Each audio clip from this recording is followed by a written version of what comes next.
سنو، کیا تم یہاں سے نکلنے میں میری… ابھی اس کا جملہ مکمل بھی نہ ہو پایا تھا جب کوئی دھڑام سے دروازہ کھول کر اندر داخل ہوا۔ عکس کی سرخی مائل آنکھیں دیکھتے ہی حجاب کے اوسان خطا ہوئے تھے اور اس لڑکے کی تو روح فنا ہو گئی تھی۔ کیا کر رہے تھے اتنی دیر سے یہاں؟ وہ غرا کر کہتا ایک ہاتھ سے اس کا گریبان دبوچ چکا تھا۔ حجاب کو کسی انہونی کا احساس شدت سے ہونے لگا۔ یہ کیا کر رہے ہو؟ چھوڑو اسے۔ آگے بڑھ کر اس نے عکس کو روکنا چاہا۔ Shut up! ایک لفظ بھی منہ سے نکالا تم نے تو میں اس کے یہیں پر ٹکڑے ٹکڑے کر دوں گا۔ حجاب کا اپنی طرف بڑھا ہوا ہاتھ جھٹکتے ہوئے وہ غضبناک ہوا۔ وہ آنکھیں پھیلائے فریز ہو گئی اپنی جگہ پر۔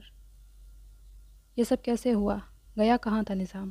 ماسک پہنے وہ اپنے سامنے کھڑی ایوا سے مخاطب تھا۔ اتنے عرصے میں یہ دوسری بار ہوا تھا کہ نظام نے عکس کے علم میں لائے بغیر کوئی کام انجام دیا تھا۔ ہاتھ پشت پر باندھے وہ اس کے سامنے ادب سے کھڑی تھی۔ پہلی بار والی ملاقات جیسی بے تکلفی اب سرے سے ہی موجود نہیں تھی، کیونکہ میز کے گرد صوفے پہ ٹانگ پر ٹانگ جمائے بیٹھے اس شخص کے وجود سے نکلتا سرد پن آس پاس کے ماحول کو بھی اپنی لپیٹ میں لے کر ایک عجیب سی پراسرار فضا قائم کر رہا تھا۔ سوال سنتے ہی ایوا میکانیکی انداز میں سارا ماجرا سناتی چلی گئی تھی۔ انہیں ہمارے ایک جاسوس نے خبر دی تھی کہ لیونارڈو ولیریس اور ڈیوڈ نامی کسی شخص کو آپ کے پرانے گھر کے گرد و نواح میں دیکھا گیا ہے۔ اب کنگ پن کو لگا یہ خبر ایک سازش کا حصہ بھی ہو سکتی ہے یا پھر حقیقت کا حصہ بھی، اس لیے وہ بذات خود اس گھر میں گئے۔ بدقسمتی سے وہ لیو کی سازش کا شکار ہو گئے، کیونکہ واپسی پر اس کے آدمیوں نے ان پر حملہ کر دیا تھا، جس سے ان کی گاڑی کا ایکسیڈنٹ ہو گیا۔ اچھی بات یہ ہوئی کہ کنگ پن نے کسی گڑبڑ کی صورت میں ہمیں پہلے ہی اطلاع کر رکھی تھی، اس لیے اسکواڈ ڈی وقت رہتے وہاں ان کی مدد کو پہنچ سکی اور لیو کے آدمی بھاگ گئے۔ وہ ٹیک چھوڑ کر آگے کو ہوا۔ سرد نگاہیں ماسک کے پیچھے سے جانگتی ہوئی ایوا کے وجود میں گڑ رہی تھی۔ اپنی سب سے بہترین ٹیم لے کر گئی تھی نا تم؟ تمہاری اسکواڈ ڈی کے رہتے ہوئے نظام کو خروش بھی کیسے آئی؟ اس کی آواز میں گراہٹ محسوس کی جانے والی تھی۔ پہلی بار ایوا جیسی مضبوط لڑکی نے خوف کی ایک لہر کو اپنی ریڑھ کی ہڈی میں بلند ہوتے محسوس کیا تھا۔ بہت سووں کو دھول چٹانے والی وہ نازک اندام لڑکی اس شخص کی صرف آواز سے خوفزدہ ہو کر گھٹنے زمین پر ٹیک گئی تھی۔ ایوا ان لوگوں میں سے تھی جو یہ اچھی طرح سے جانتی تھی کہ لورینزو ڈی کوسٹا کیا ہے اور کیا کرنے کی طاقت رکھتا ہے۔ میں اپنی غلطی کی صفائی نہیں دوں گی، میں سزا کی حقدار ہوں۔ وہ سر جھکائے نظریں زمین میں گڑائے کپکپا رہی تھی۔ وہ اٹھ کر اس کے نزدیک آنے لگا۔ بے فکر رہو، اپنے سپیریئر کی مدد میں ناکامی کا عمل سزا کے بغیر نہیں چھوڑا جاتا۔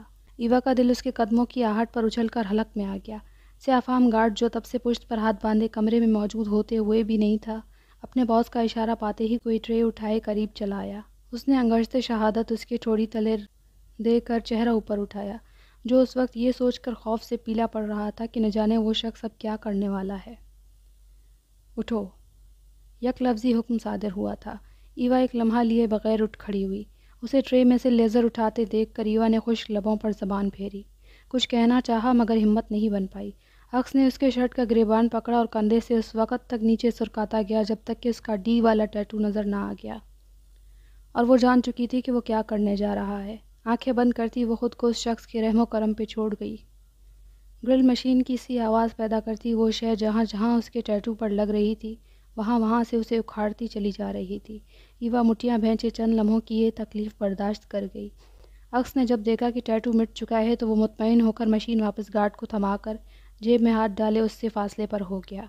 اب تم اسکواڈ ڈی کی ممبر نہیں رہی ہو۔ سرد آواز میں اس نے وہ اطلاع دے کر ایوا کے وجود سے زندگی کی رونق ہی چھین لی تھی۔ اس کی آنکھیں نمکین پانی سے بھر آئیں۔ 5 سال کی کڑی محنت کے بعد سب سے کم عمر اسکواڈ ڈی کی ممبر کا خطاب پانے والی، جو کچھ دیر قبل کس فخریہ انداز سے اپنا یہ تمغہ باہر دروازے پر دکھا کر اندر آئی تھی، اب اس سے محروم کر دی گئی تھی۔ پلیز! اس کے ایک لفظ میں سینکڑوں التجائیں تھیں۔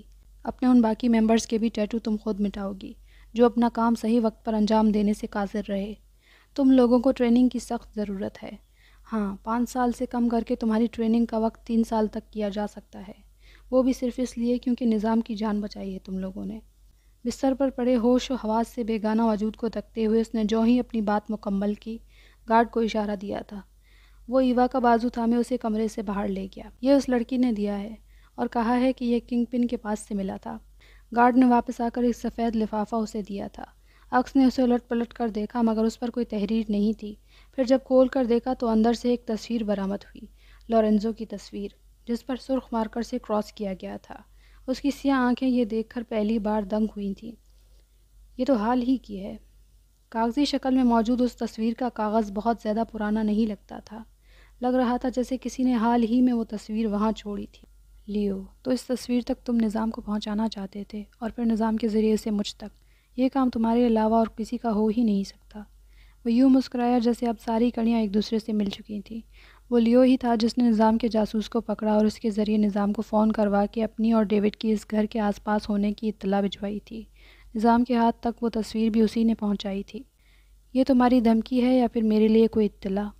وہ تصویر واپس لفافے میں ڈال کر سوچ رہا تھا۔ تو کیا لیو لورنزو کی موت سے متعلق کچھ جانتا تھا، یا پھر اس کے بارے میں کہ وہ اصل لورنزو نہیں ہے بلکہ محض اس کا عکس ہے؟ دونوں ہی صورتیں حد سے زیادہ خطرناک تھیں، کیونکہ بہت کم لوگ یہ جانتے تھے کہ وہ اصلی لورنزو نہیں ہے، اور لیو کو اس بات کے پتہ لگنے کا مطلب تھا دشمن کے ہاتھ میں اس کی کمزور نس۔ اس کے اعصاب ایک دم تھکن کا شکار ہونے لگے تھے۔ وہ چلتا ہوا کمرے کی کھڑکی میں آ کھڑا ہوا، جہاں سے دور تلک پھیلے قدرت کے حسین نظارے دیکھے جا سکتے تھے۔ سیاہ ماسک پر ہاتھ رکھ کر اس نے اسے آنکھوں پر سے اتار لیا۔ لورنزو کی موت کی حقیقت یا پھر میری نقلی شناخت؟ کیا جانتے ہو آخر تم لیو؟ لگتا ہے اب تم سے روبرو ہونا ہی پڑے گا۔ جیب سے اپنا لائٹر نکال کر اس نے وہ ماسک نظر آتش کر دیا تھا، اور پل پل اسے جلتے دیکھ کر اسے وہ منظر یاد آیا تھا کہ جب گاڑی کے اطراف میں آگ لگ گئی تھی اور وہ لورنزو سمیت اس گاڑی کے اندر موجود تھا۔ والرشیا کچھ دنوں سے لگاتار ہلکی بارشیں دیکھ رہا تھا، جس سے گرمی کا زور ٹوٹ گیا تھا۔ آس پاس پھیلے سبزہ کے میدان اور پہاڑ بارش میں بھیگ کر مزید پرکشش لگتے تھے۔ سینے پر دونوں ہاتھ باندھے کھڑی وہ بغور آسمان سے گرتے پانی کے ان قطروں کو دیکھ رہی تھی۔ سیاہ پلین پشواس میں ملبوس، ریشم سے بال پشت پر بکھیرے، اس کی آنکھیں اداس سی تھیں۔ گزرے چند دنوں میں اس نے خاموشی اختیار کر رکھی تھی، اور بات کرنے کو بھی کوئی تھا ہی کب۔ گو ولا میں اسے پھرنے کی آزادی حاصل تھی، مگر اس سے آگے اس کی حد ختم کر دی گئی تھی۔ عکس اس کمرے تک ہی محدود ہو کر رہ گیا تھا جہاں نظام کومے کی حالت میں پڑا تھا۔ اسے کئی دنوں سے اس نے نہیں دیکھا تھا، اور نہ خود وہ اس کے پاس آیا تھا۔ خاموش دیواریں اسے مزید اداس کرتی تھیں۔ وہ آتا تھا، کم از کم وہ اس سے بحث و مباحث تو کر لیتی تھی، لیکن اب اس کے پاس بات کرنے کو کوئی ذی روح موجود نہیں تھا۔ ملازم وقت پر کھانا اس کے کمرے میں دے جاتے تھے، ہر سہولت اسے وہیں میسر کر دی گئی تھی، مگر تنہائی کا کوئی علاج نہیں مل پایا تھا۔ دروازے پر ہو رہی دستک نے اسے چونکایا۔ وہ جھٹکے سے مڑی اور پھر روم سروس والے کو دیکھ کر ڈھیلی پڑ گئی۔ آپ کے لیے کافی لایا تھا۔ حجاب کو متوجہ دیکھ کر وہ جلدی سے نظریں جھکائے بولا، پھر جانے کے لیے پلٹا ہی تھا جب وہ پکاری۔ آپ کو کچھ چاہیے؟ اس نے اس کے پکارنے پر یہیں اخذ کیا۔ کیا تم تھوڑی دیر مجھ سے بات کر سکتے ہو؟ اسے وہ 17-18 برس کا لڑکا خاصا بے ضرر سا لگا تھا۔ جی کیا میں؟ وہ ٹوٹی پھوٹی انگریزی میں بولا۔ تب حجاب کو احساس ہوا کہ اسے اتنی زیادہ انگریزی نہیں آتی تھی، سوائے کچھ بنیادی جملوں کے۔ ہاں تم، اس نے نرمی سے کہا۔ لڑکا جو غیر آرام دہ محسوس کر رہا تھا کچھ ڈھیلا پڑ گیا۔ کیا یہاں کوئی فیمیل سٹاف نہیں ہے؟ اسے کسی عورت کا وجود نظر نہیں آیا تھا، سوائے اس مدام سٹیلا کے جسے عکس نے اس دن گولی مار دی تھی۔ فیمیل صرف کپڑے دھونے کے لیے آتی ہیں، باقی کام کے لیے یہاں میل ہیں سب۔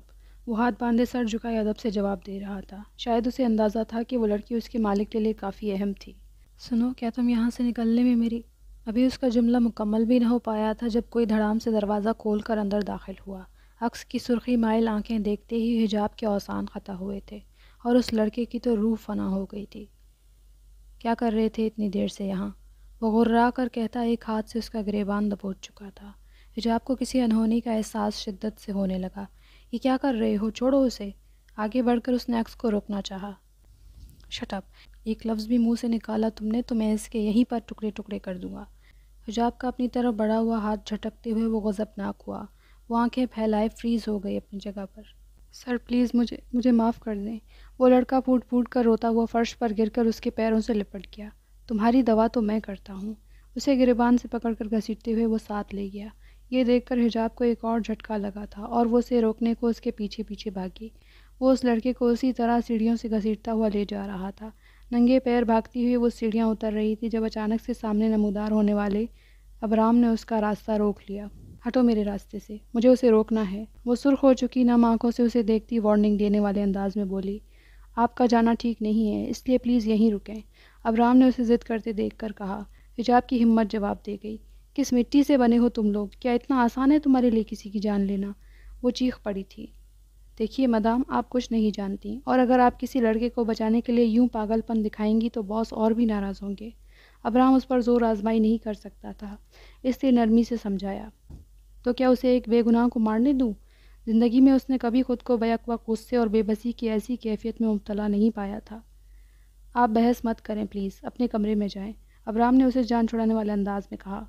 حجاب وہیں کھڑی چند لمحوں تک اس پتھر نما انسان کو نفرت انگیز نگاہوں سے دیکھتی رہی، پھر اپنے کمرے میں جانے کو پلٹی۔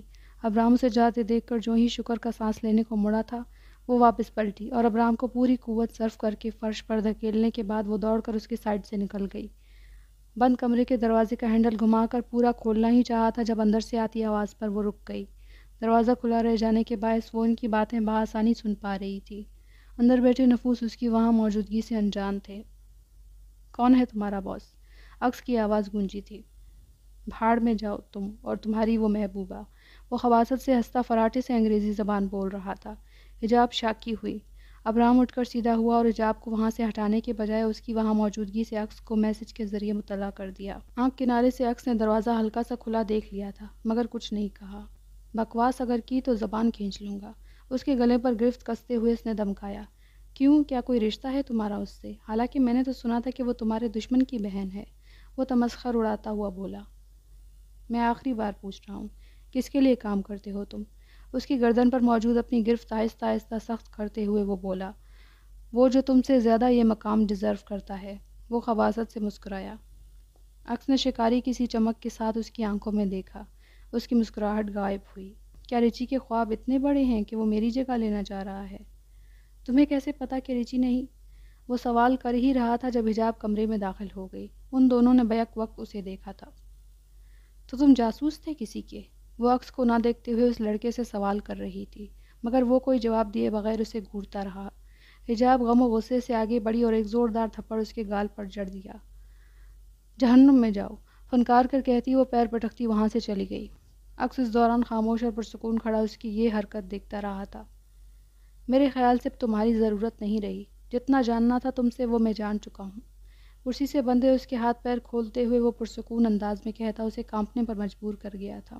ابراہم اندر آیا اور اس لڑکے کے چیخنے سے قبل ہی اس کا منہ بند کر کے اس کی گردن میں ایک بھری ہوئی سرنج گھومتی، جس سے کچھ عرصے بعد وہ بے ہوش ہو گیا۔ آسان موت دینا اسے، اس نے لڑکے کو کندھے پر ڈالتے ہوئے ابراہم سے کہا۔ وہ اس بات میں سر ہلاتا اسے لیے وہاں سے چلا گیا۔ تو یعنی اس نے رچی کو ہماری پل پل کی خبر دی اور پھر رچی نے لیو کو؟ وہ جو تمام کڑیاں اپنے ذہن میں ملا رہا تھا کسی مانوس آواز نے اسے زبانی بیان کیا تھا۔ وہ جھٹکے سے مڑا۔ ریکارڈو، وہ بیک گراؤنڈ سے ٹیک لگائے بیٹھا تھا۔ سر پر پٹی اب بھی بندھی تھی مگر وہ پھر بھی مسکرا رہا تھا۔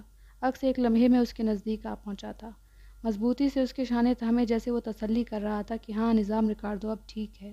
آئندہ اگر میرے علم میں لائے بغیر پھر کوئی بیوقوفی کی تو میں خود تمہیں جان سے مار دوں گا، اس نے دھمکایا مگر اس دھمکی میں بھی فکر پوشیدہ تھی۔ نظام مسکرا کر اس سے گلے ملنے کے بعد الگ ہوا۔ سوری دوست، اس بار معاف کیا۔ عکس پہلی بار کھل کر مسکرایا تھا۔ عکس، کیا تم نے وہ تصویر دیکھی تھی؟ نظام کو یاد آیا جو آخری چیز اس نے اپنے پاس سنبھال کر رکھی تھی۔ ہاں، لورینزو کا قتل ہوا تھا، یہ تو طے ہے، وہ سنجیدگی سے بولا، لہجے میں دکھ کی سی کیفیت بھی تھی۔ لیکن اگر وہ تصویر وہاں لیو نے رکھوائی تھی تو نہ جانے وہ تمہارے بارے میں کتنا اور کہاں تک جانتا ہے۔ کیا رچی نے اسے بتایا ہوگا کہ تم اصل میں رافیل کے بیٹے لورینزو نہیں ہو؟ نظام کے انداز میں فکر تھی۔ مجھے نہیں لگتا رچی اتنا بے وقوف ہے۔ اتنے عرصے سے وہ بنا کوئی ثبوت چھوڑے رافیل ڈی کوسٹا اور ہمیں بے وقوف بناتا رہا ہے۔ سارے پتے ایک ہی بار میں نہیں کھولے گا وہ۔ عکس نے رچی کے حالات کا جائزہ لیا۔ بات تو تمہاری صحیح ہے، جس طرح سے اس نے لیو سے کوآپریٹ کر کے میرے جاسوس کی خبر اس تک پہنچائی اور پھر اس جاسوس کے ذریعے مجھے اس گھر میں بلوایا، لگتا تو یہی ہے کہ وہ پہلے مجھے راستے سے ہٹانا چاہتا ہے۔ نظام نے جوڑ توڑ کر ایک نتیجہ اخذ کیا تھا۔ اس کا مقصد انڈائریکٹلی تمہیں راستے سے ہٹانا تھا تاکہ تمہارے ہٹتے ہی میں آسان ہدف بن جاؤں۔ عکس نے مزید اضافہ کیا۔ پھر تو یہ جگہ ہمیں چھوڑنی ہوگی، بہت سے لوگ جان چکے ہیں اس جگہ کے بارے میں۔ نظام کو پہلی فکر یہی لگی تھی۔ ٹھیک کہا، عکس نے اتفاق کیا تھا۔ لیو دھوکے باز، فراڈ، تم نے مجھے ڈبل کراس کیا۔ تم نے کہا تھا کہ وہاں بلوا کر نظام کا خاتمہ کر دو گے مگر وہ ابھی تک زندہ ہے۔ وہ فون کان سے لگائے چیخ رہا تھا۔ لیو نے کان کے پردے پھاڑنے والی اس آواز سے بچنے کے لیے موبائل دور ہٹا لیا۔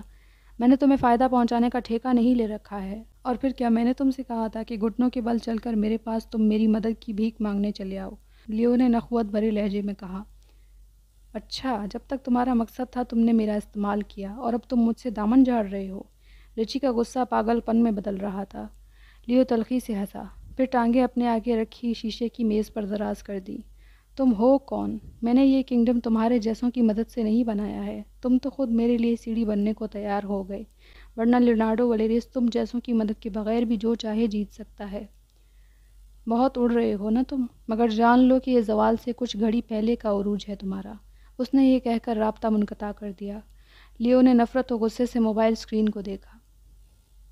میرا عروج کبھی ختم نہیں ہوگا، کیونکہ میں تم جیسوں کی طرح احمق نہیں ہوں۔ وہ بالکنی کے قریب کرسی ڈالے گھٹنے سینے سے لگائے بیٹھی تھی۔ بارش رک چکی تھی، مگر یہ بریک شاید وقتی تھا۔ سیاہ گھن گرج والے بادل اب بھی آسمان کو گھیرے ہوئے تھے۔ دروازہ کھلنے کی آواز پر اس نے چونک کر اطراف میں دیکھا۔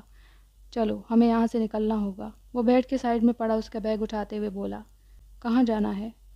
کیوں جانا ہے سے اس کا سوال تبدیل ہو کر کہاں جانا ہے میں بدل گیا تھا۔ کہیں بھی، بس یہاں سے دور۔ مضبوط ہتھیلی اس نے اس کے سامنے پھیلائی۔ حجاب نے پہلے اس کا بڑھایا ہوا ہاتھ دیکھا، پھر اسے ایک قدم آگے بڑھایا اور فاصلہ مٹاتے ہوئے توقع کے عین مطابق اس نے عکس کا ہاتھ آہستگی سے پرے کر دیا۔ چلو۔ وہ اسے نظریں ہٹا کر اس کا بیگ اٹھائے آگے آگے چلا گیا۔ حجاب اس سے 2 قدم کا فاصلہ رکھ کر اس کے پیچھے چل دی۔ شام دھیرے دھیرے اندھیرے میں ڈھل رہی تھی۔ ولا کے باہر ہی 2 سیاہ گاڑیاں کھڑی تھیں۔ بارش تو رک چکی تھی، مگر گھاس سے بھرے کچے میدان کیچڑ زدہ ہو رہے تھے۔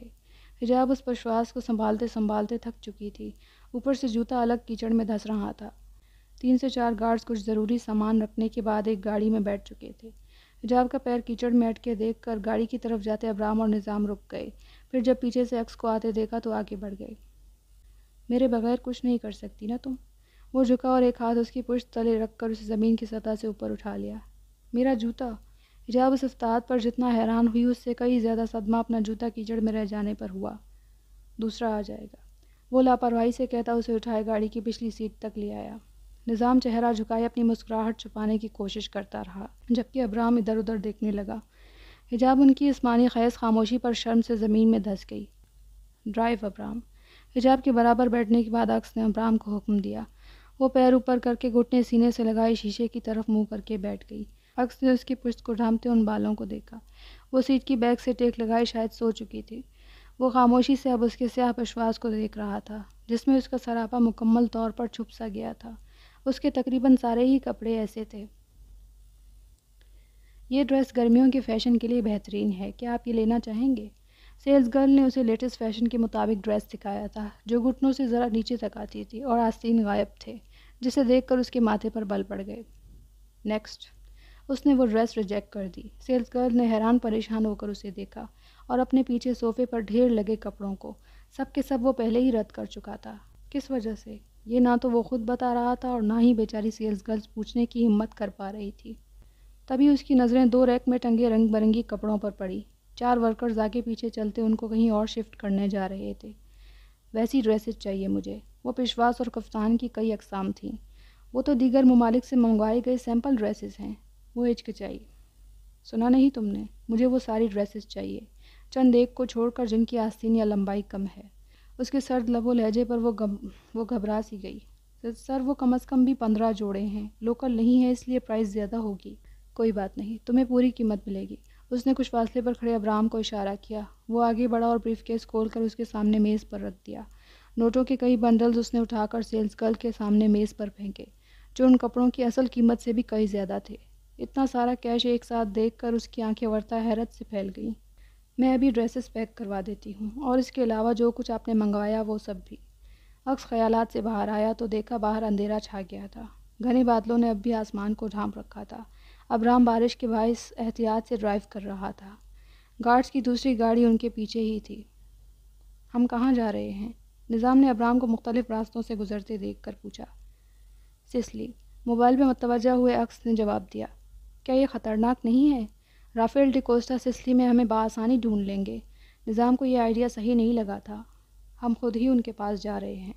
عکس نے بم پھوڑا تھا۔ اور تم یہ مجھے اب بتا رہے ہو؟ نظام نے شاکی نظروں سے اسے دیکھا۔ عکس کے لب مسکراہٹ میں ڈھلے۔ اس نے موبائل نظام کی طرف بڑھایا۔ یہ پڑھو۔ نظام کچھ سمجھتے اور کچھ نہ سمجھتے ہوئے موبائل پر کھلے اس آرٹیکل کو پڑھنے لگا۔ ریپبلک آف اٹلی میں اس بار پرائمری الیکشن کا انعقاد کیا جائے گا۔